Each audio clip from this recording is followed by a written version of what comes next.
Right now, as you are watching this, a mountainside in Alaska is splitting apart in slow motion, and the instruments bolted to it are recording the acceleration.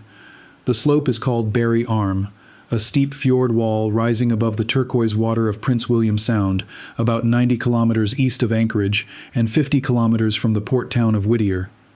From the air, you can see what is happening with your own eyes, a network of cracks, scarps, and tension fractures arcing across the mountainside, some of them now meters wide, outlining a mass of rock and debris that geologists estimate at up to 500 million cubic meters.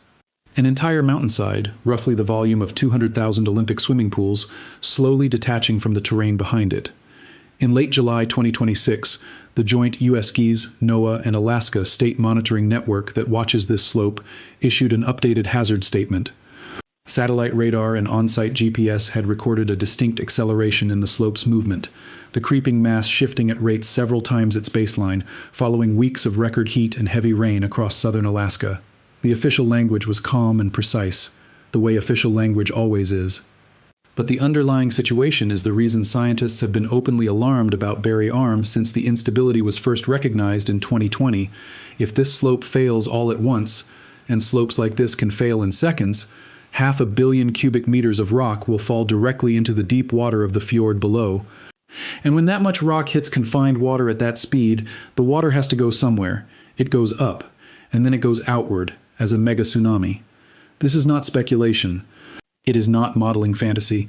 Alaska is the place on Earth where this exact sequence has already happened in living memory and produced the tallest wave ever recorded in human history, a wave more than 0.5 kilometer high.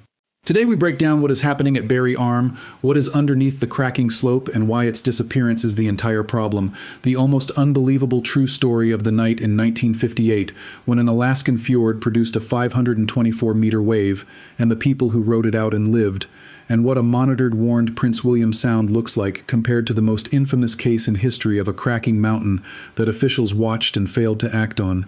No guessing, no dramatizing, just the geology, the record, and the real stakes. Drop a comment right now. Are you in Alaska, in Whittier, Anchorage, Valdez, or anywhere around Prince William Sound? Have you fished, kayaked, or cruised the Sound, maybe even into Harriman Fjord past Barry Arm itself, on the exact waters this video is about? Tell me where you have been and whether you knew this slope existed. And for everyone else, had you ever heard that the tallest wave in recorded history happened in Alaska? Because that story alone is worth this video. Subscribe right now if you want every Barry Arm monitoring update, every Alaska geohazard development, and every major Earth science story covered as it happens. Completely free. A thumbs up helps this reach the people who live on, work on, and travel these waters. Let us go for 6,000 likes. Now, let us talk about what is underneath that cracking slope, or rather, what used to be. For thousands of years, the Barry Arm slope was held in place by something most people never think of as structural, a glacier. Barry Glacier filled the fjord below, its ice pressing against the base of the mountainside like a buttress against a cathedral wall. The slope above was always steep, always fractured, always marginal, but the ice held its toe, and the whole system was in balance. Then the glacier left. Over the past century, and dramatically since the early 2000s, Barry Glacier has retreated kilometers up the fjord, thinning and pulling back from the slope it once supported. Geologists call what happens next glacial debuttressing. The ice that braced the mountainside vanishes, and the rock, oversteepened, internally shattered, and suddenly unsupported, begins to move. Satellite image analysis shows the Barry Arm landslide accelerating in lockstep with the glacier's retreat. What is underneath the cracking slope today is no longer ice. It is several hundred meters of cold, deep seawater, a fjord that functions, in the worst case, as the world's most efficient wave-generating machine. And the deeper problem, the one that alarms scientists well beyond this single slope, the same warming that removed the glacier is also thawing the permafrost inside the mountain itself. The ice that fills the cracks and freezes fractured Alaskan rock into coherent masses. Across Alaska and every glaciated mountain region on Earth, slopes are losing both their external buttress and their internal glue at the same time. Barry Arm is not an anomaly. It is the most closely watched example of an entire category of hazard that climate change is actively manufacturing. To understand what a fjord landslide does, you need to hear what happened at Lituya Bay, because it is one of the most extraordinary true stories in all of Earth science. Lituya Bay is a T-shaped fjord on the outer coast of southeast Alaska, walled by mountains, its head filled by glaciers. On the night of July 9, 1958, a magnitude 7.8 earthquake on the Fairweather Fault shook the region, and shook loose roughly 30 million cubic meters of rock from a cliff at the head of the bay. The rock mass fell about 900 meters, almost a vertical kilometer, and struck the water of Gilbert Inlet at terminal velocity. The water exploded upward and outward. On the spur of land directly opposite the impact, the wave ran up the forested mountainside and stripped it bare, soil, ancient trees, everything, to an elevation of 524 meters above the bay. 524 meters. Higher than the Empire State Building with the One World Trade Center stacked reference aside, higher than any structure humans had built at the time. It remains, by trimline evidence that is still visible today, the tallest wave run-up ever documented on Earth. And here is the almost unbelievable part. There were people in the bay. 3 fishing boats were anchored in Lituya Bay that night. One boat, with a couple aboard, was sunk by the wave as it swept the outer bay. They were lost. But the other 2 boats survived the mega tsunami. Howard Ulrich and his 7-year-old son rowed their boat up the face of the wave. Ulrich later described being lifted so high above the shoreline that he looked down on the tops of trees, and were set back down, still afloat. Bill and Vivian Swanson's boat was carried completely over the spit at the bay's mouth, above the treetops, and dropped into the ocean beyond, where they escaped to a skiff before their boat sank. 2 boats, 4 people, carried over a forest by the tallest wave in recorded history, and alive to describe it. Their testimony, matched against the stripped trimline on the mountainside, is how science knows precisely what a fjord can do. Lituya was not even unique. The same bay shows trimlines from earlier giant waves. And in October 2015 at Taan Fiord in Alaska's icy bay, it happened again. A debuttressed slope above a retreating glacier collapsed, about 76 million cubic meters, and generated a wave that ran 193 meters up the opposite slope, one of the largest tsunamis ever measured. No one died, for one reason only. The fjord was empty that night. Remote, unpopulated, out of season. The Earth ran a full-scale rehearsal of the Barry Arms scenario in 2015, and nobody was standing on the stage.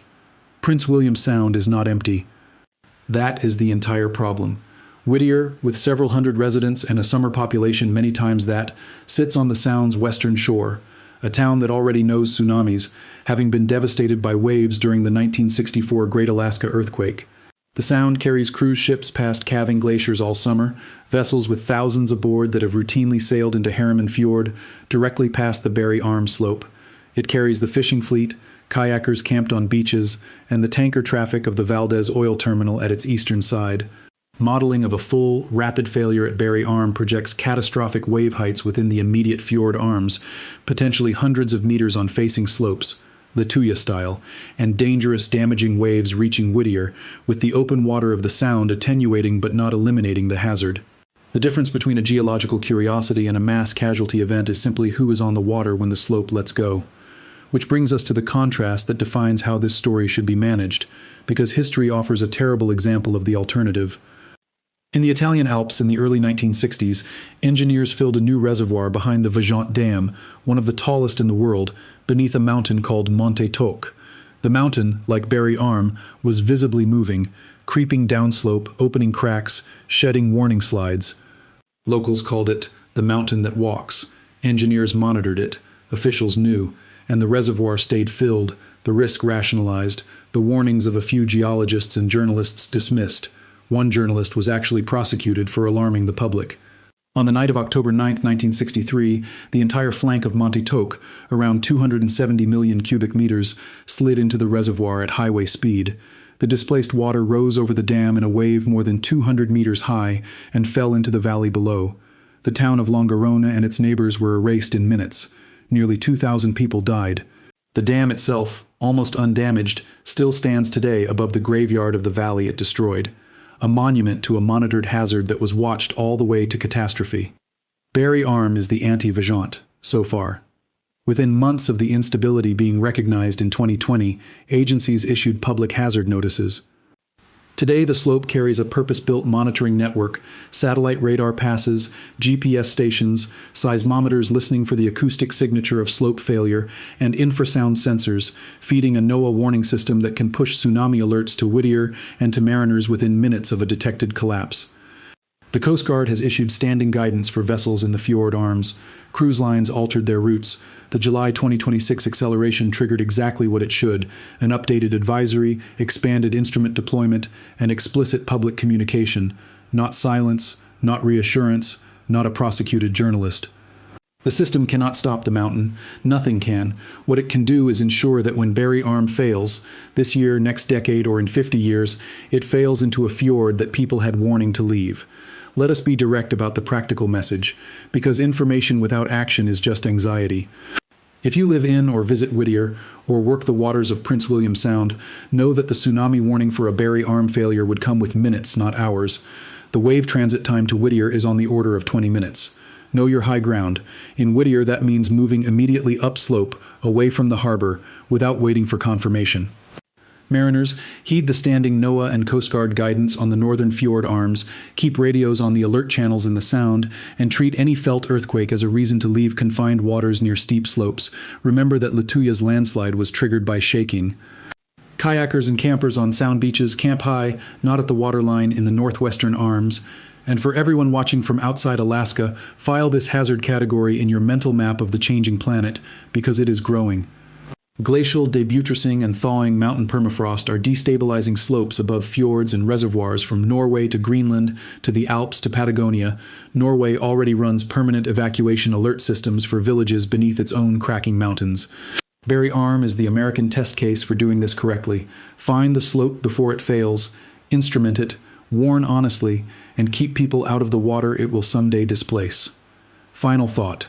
A mountainside in Alaska is cracking open because the ice that held it for millennia is gone, and the ice inside it is melting too.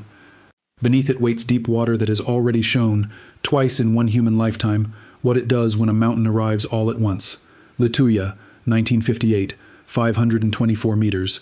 Taan Fiord, 2015, 193 meters, into an empty fjord, by pure luck.